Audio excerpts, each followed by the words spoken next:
आज है दिनांक 17 जनवरी 2023, दिन मंगलवार। Welcome back to clean news UP. चलिए देखते हैं उत्तर प्रदेश की 25 फटाफट बड़ी खबरों को। इससे पहले आप न्यूज को कहां से देख रहे हैं हमें कमेंट में बताना बिल्कुल ना भूलें। साथ ही हमारे फेसबुक पेज को भी फॉलो करें। फेसबुक पेज का लिंक डिस्क्रिप्शन में दिया गया है। हाईकोर्ट का बड़ा फैसला, कोरोना काल में बच्चों की 15% फीस होगी माफ। कोरोना काल में स्कूल फीस मामला में हाईकोर्ट का बड़ा फैसला आ गया है। इलाहाबाद हाईकोर्ट का अभिभावकों के पक्ष में बड़ा फैसला आया। बच्चों की 15% की फीस माफ होगी। कोरोना काल में ली जा रही स्कूल फीस को विनियमन को लेकर कई अभिभावकों की ओर से याचिका दाखिल की गई। साल 2020-21 में राज्य के सभी स्कूल्स में ली गई कुल फीस पर 15% माफ किया जाएगा। लिपिक भर्ती, स्कूल्स में पीईटी के सामान्यीकृत अंक के आधार पर होगा चयन। सहायता प्राप्त माध्यमिक विद्यालयों में चल रही लिपिक भर्ती में साक्षात्कार के लिए प्रारंभिक अर्हता परीक्षा में प्राप्त सामान्यीकृत अंक के आधार पर हर अभ्यर्थियों को बुलाया जाएगा। इससे पहले नवंबर 2021 में जारी भर्ती प्रक्रिया के निर्देशों में सिर्फ पीईटी के परसेंटाइल स्कोर के आधार पर टंकण परीक्षा में अभ्यर्थियों को बुलाने को कहा गया था। विभिन्न जिलों से अंक गणना पर सवाल उठने के बाद माध्यमिक शिक्षा निदेशक ने नए निर्देश जारी कर स्थिति स्पष्ट की है। दिल्ली में आतंकियों की गिरफ्तारी के बाद अयोध्या में अलर्ट, नगर में सघन चेकिंग अभियान जारी। नई दिल्ली में 2 आतंकियों की गिरफ्तारी के बाद अयोध्या में भी सुरक्षा बढ़ा दी गई है और अलर्ट जारी किया गया। पूरे शहर में सघन चेकिंग अभियान चलाया जा रहा है। अयोध्या धाम में प्रवेश द्वार पर पुलिस 2 पहिया और 4 पहिया वाहनों को चेक कर रही है। अयोध्या में प्रवेश करने वाले लोगों को आधार कार्ड व परिचय पत्र देखने पर ही उन्हें प्रवेश दिया जा रहा है। अयोध्या के मठ मंदिरों में सुरक्षा बढ़ा दी गई है। यूपी के सबसे पिछड़े ब्लॉक्स में शिक्षा की सुधरेगी हालत, तय हुए मानक। प्रदेश के सबसे पिछड़े ब्लॉक्स में बुनियादी शिक्षा की हालत सुधरेगी। सीएम फेलोशिप योजना के तहत चयनित लगभग 120 युवाओं ने काम करना शुरू कर दिया है। अब बेसिक शिक्षा विभाग युवा प्रोफेशनल्स के लिए हर महीने के मूल्यांकन के मानक तय करेगा। महानिदेशक स्कूल शिक्षा विजय किरण आनंद ने इस संबंध में आदेश जारी कर दिया।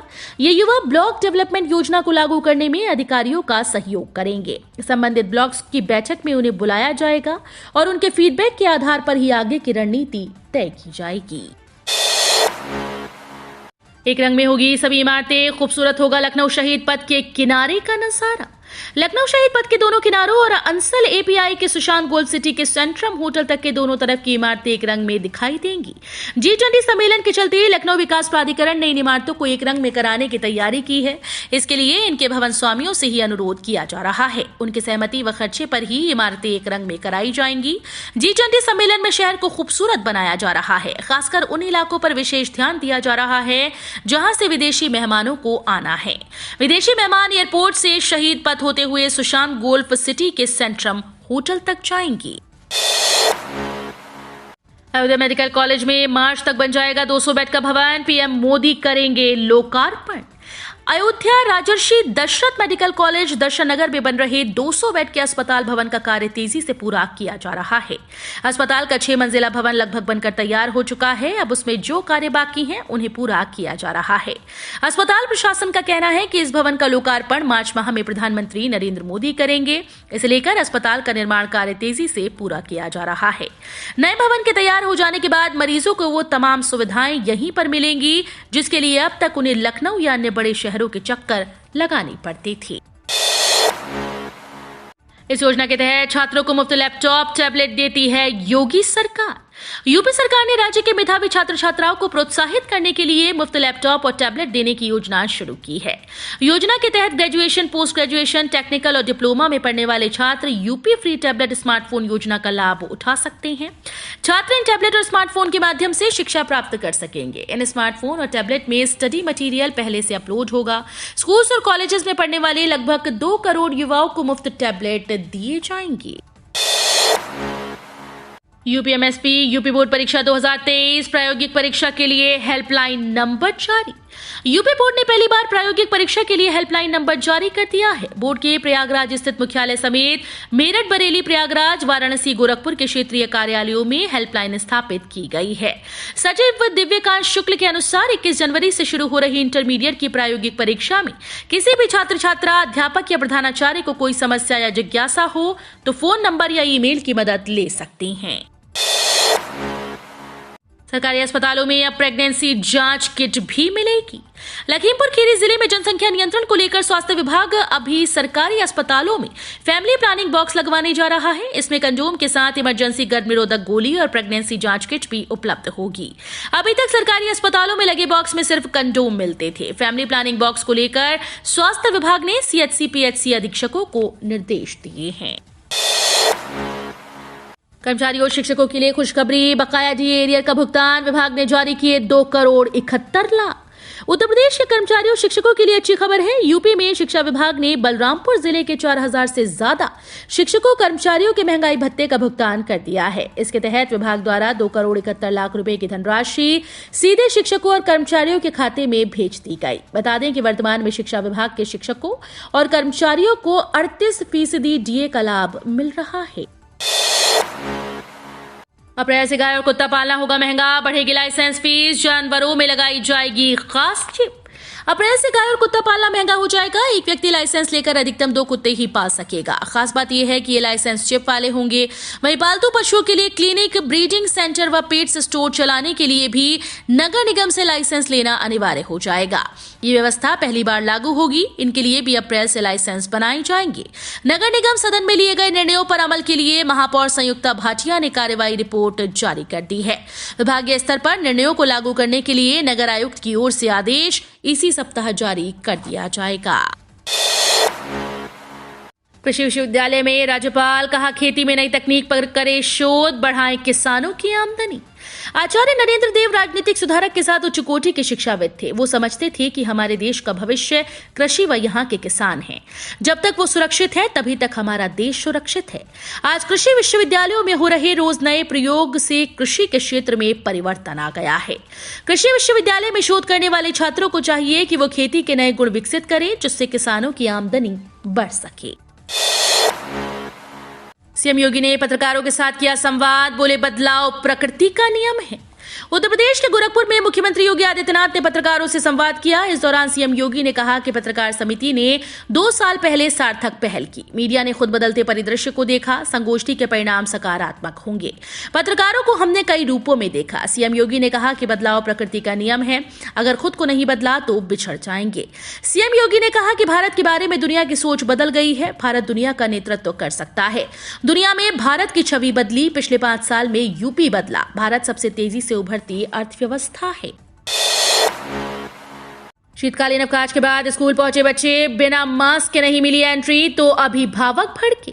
शीतकालीन अवकाश के बाद कल सोमवार को बच्चे अपने स्कूल पहुंचे। हालांकि मौसम को देखते हुए थोड़ी राहत दी गई और कई स्कूल्स में लेट आने वाले बच्चों को भी एंट्री दी गई। बच्चे अपने दोस्तों से मिलकर काफी खुश नजर आए। हालांकि कई स्कूल्स में बिना मास्क के आने वाले बच्चों को एंट्री नहीं दी गई। लखनऊ पब्लिक स्कूल में बच्चों को छोड़ने आए अभिभावक इस पर नाराज हो गए और स्कूल के कर्मचारियों से उनकी बहस भी हुई। कोरोना वैक्सीन पर सरकार ने दी गुड न्यूज। कोरोना वायरस से जंग में केंद्र सरकार ने अहम कदम उठाया। सरकार देश में कोरोना वैक्सीन की कोई कमी नहीं रखना चाहती। देश में कोरोना वैक्सीन की मौजूदगी को बढ़ावा देने के लिए सरकार ने 31 मार्च 2023 तक सीमा शुल्क यानी कस्टम ड्यूटी पर छूट दी। कोरोना वैक्सीन पर कस्टम ड्यूटी हटाने से इसकी कीमतों में कमी आएगी। एक नोटिफिकेशन जारी कर central board of indirect tax and custom ने कहा कि कस्टम ड्यूटी में छूट 14 जनवरी से लागू हो गई है। ये छूट 31 मार्च तक जारी रहेगी। अखिलेश यादव और ओवैसी के खिलाफ मामले की सुनवाई अब 19 जनवरी को आ सकता है आदेश। ज्ञानवापी प्रकरण में नेताओं की बयानबाजी को लेकर मुकदमा कायम करने की मांग को लेकर दाखिल वाद पर अब 19 जनवरी को सुनवाई हो सकेगी। विपक्ष की तरफ से दाखिल वकालतनामा स्वीकार योग्य है या नहीं, इस पर कोर्ट का आदेश आएगा। ज्ञानवापी परिसर स्थित वजूखाने में गंदगी करने और नेताओं की बयानबाजी को लेकर दाखिल वाद में सोमवार को एसीजेएम पंचम एमपीएमएलए कोर्ट में सुनवाई हुई। विपक्ष की तरफ से दाखिल वकालतनामे पर आदेश के लिए सुनवाई की अगली तिथि 19 जनवरी तय की गई। रायबरेली सड़क हादसे में मृतकों के परिजनों को अखिलेश यादव ने दिए 1-1 लाख रुपए, घायलों को 20-20 हजार रुपए। सपा के राष्ट्रीय अध्यक्ष अखिलेश यादव के निर्देश पर सोमवार को रायबरेली हादसे के मृतकों के परिजनों को सहायता राशि दी गई। पूर्व कैबिनेट मंत्री व ऊंचाहार से सपा विधायक मनोज पांडे और सपा जिला अध्यक्ष वीरेंद्र यादव की मौजूदगी में मृतकों के परिजनों को 1-1 लाख रुपए की सहायता राशि दी गई। वहीं घायलों के परिजनों को 20-20 हजार रुपए की सहायता राशि प्रदान की गई। 2 नए लिंक के जरिए बुंदेलखंड एक्सप्रेसवे का बढ़ेगा दायरा, जुड़ेंगे चित्रकूट और झांसी। बुंदेलखंड को 2 और एक्सप्रेसवे का तोहफा मिलेगा। एक एक्सप्रेसवे चित्रकूट धाम लिंक एक्सप्रेसवे होगा तो दूसरा झांसी लिंक एक्सप्रेसवे होगा। ये दोनों बुंदेलखंड एक्सप्रेसवे से जुड़ेंगे। इस नए प्रोजेक्ट से डिफेंस कॉरिडोर के 2 बड़े नोड झांसी और चित्रकूट भी सीधे जुड़ जाएंगे। हाल में उत्तर प्रदेश औद्योगिक विकास प्राधिकरण ने इन 2 एक्सप्रेसवे की परियोजनाओं के प्रस्ताव को मंजूरी दे दी है। बुंदेलखंड एक्सप्रेसवे से एक नया एक्सप्रेसवे गरौठा होते हुए एरच गांव तक बनेगा। ये एक्सप्रेसवे लगभग 100 किलोमीटर लंबा होगा। मांसाहारी महिलाओं के दूध में मिल रहा 3.5 गुना ज्यादा कीटनाशक मां से पहुंच रहा शिशुओं में। फसलों व खानपान की चीजों में खतरनाक रसायन के अंधाधुंध उपयोग से हमारे नवजात भी अछूते नहीं। मां के दूध से इनमें जन्म के साथ ही कीटनाशक और अन्य खतरनाक रसायन पहुंच रहे हैं। मांसाहार करने वाली महिलाओं के मामलों में स्थिति और भी खतरनाक है। शाकाहारी माताओं के मुकाबले इनके दूध से 3.5 गुना तक ज्यादा कीटनाशक शिशुओं में पहुंच रहा है। KGMU के स्त्री और प्रसूति रोग विभाग में हुए अध्ययन में ये तथ्य सामने आए। सत्ता पाने के लिए बसपा ने बनाया नया प्लान। लोकसभा चुनाव से पहले बदलेगा पार्टी का पूरा हुलिया। सत्ता पाने के लिए बसपा ने नया प्लान बनाया है। लोकसभा चुनाव से पहले पार्टी का हुलिया बदल दिया जाएगा। कभी उत्तर प्रदेश में एक छत्र राज करने वाली बहुजन समाज पार्टी इस वक्त महज एक विधायक के साथ विधानसभा में अपनी पार्टी की नुमाइंदगी कर रही है। कभी लोकसभा सीट के नाम पर 0 पर पहुंचने वाली बहुजन समाज पार्टी इस वक्त अपने 10 सांसदों के साथ लोकसभा में प्रतिनिधित्व तो कर रही है, लेकिन आने वाले चुनाव में बहुजन समाज पार्टी अपने नीचे गए इस ग्राफ को ऊपर लाने की तैयारी में जुट गई है। गंगा विलास टेंट सिटी के बाद अब सतरंगी होगा बनारस में आसमान। शिव की नगरी काशी में आजकल आयोजनों की बहार है। 3 दिन पहले गंगा विलास क्रूज को रवाना किया गया। इसी दिन गंगा पर भव्य टेंट सिटी का लोकार्पण हुआ। अब पर्यटन को बढ़ावा देने के लिए आज यानी 17 जनवरी से 20 तक जल से लेकर नभ तक खास आयोजन है। इस अद्भुत आयोजन में जमीन से आकाश तक विविध रंग देखने को मिलेंगे। 4 दिवसीय एयर बलून फेस्टिवल और बोट फेस्टिवल का शुभारंभ आज मंगलवार को होगा। तो अगर आप एडवेंचर के शौकीन हैं और पहले कभी वाराणसी नहीं आए तो ये अच्छा मौका है। पहाड़ों पर हो रही बर्फबारी का यूपी में दिखा असर। तेज हवाओं ने बढ़ाई ठिठुरन, शीतलहर का भी अलर्ट। जम्मू कश्मीर, उत्तराखंड, हिमाचल प्रदेश में हो रही बर्फबारी का असर एक बार फिर से शुरू हो गया। लखनऊ, वाराणसी, अयोध्या, प्रयागराज, आगरा, कानपुर समेत गोरखपुर, बस्ती, मंडलवा अन्य जिलों में सोमवार की सुबह धूप के साथ गलन का सिलसिला जारी रहा। रविवार को भी राजधानी सहित अन्य जिलों में धूप रही, लेकिन हवा के कारण गलन महसूस होती रही। मौसम विभाग ने आज से 19 जनवरी तक पश्चिमी उत्तर प्रदेश में शीतलहर के साथ अधिक घने कोहरे के लिए चेतावनी जारी की है। ग्राहकों को इंतजार कब मिलेगा ईवी पॉलिसी का लाभ। इलेक्ट्रिक व्हीकल पॉलिसी का लाभ वाहन खरीदारों को नहीं मिल रहा, जबकि पॉलिसी लागू करने का शासनादेश पिछले साल 14 अक्टूबर को जारी कर दिया गया था, मगर इसकी अधिसूचना अभी तक जारी नहीं की गई। हालांकि अब अधिसूचना लागू करने की बात कही जा रही है। दरअसल अधिसूचना जारी होने के बाद ही इस पॉलिसी का लाभ लोगों को मिल सकेगा। इस पॉलिसी के तहत जिन लोगों ने इलेक्ट्रिक व्हीकल खरीदा उन्हें प्रस्तावित रोड टैक्स पंजीकरण में छूट का लाभ दिया जाएगा। उल्टी गिनती शुरू। आज से ठीक 14 दिन बाद केंद्रीय कर्मचारियों को मिलेगा बड़ा तोहफा। इन दिनों साल 2023 का पहला महीना जनवरी चल रहा है और जनवरी महीने का 17वां दिन है। इस साल 2023 में केंद्रीय कर्मचारियों को एक साथ कई तोहफे मिलने वाले हैं और इसकी शुरुआत 31 जनवरी से हो सकती है। यानी आज से ठीक 14 दिन के बाद केंद्रीय कर्मचारियों को नए साल 2023 का पहला सौगात मिल सकती है। दरअसल 31 जनवरी को महंगाई के नए आंकड़े आने वाले हैं। इस आंकड़ों से तय हो जाएगा कि इस साल की पहली छमाही में केंद्रीय कर्मचारियों की सैलरी और पेंशनर्स की पेंशन कितनी बढ़ेगी। बजट से पहले वित्त मंत्री का बड़ा बयान। 5 लाख तक की आय वाले लोगों पर कोई नया टैक्स नहीं। वित्त वर्ष 2023-24 का बजट पेश होने में कुछ ही दिनों का समय शेष रह गया, लेकिन इससे पहले केंद्रीय वित्त मंत्री निर्मला सीतारमण ने एक इवेंट में बड़ा बयान देते हुए कहा कि वे भी एक मध्यम वर्गीय परिवार से आती हैं और उनका दर्द समझ सकती हैं।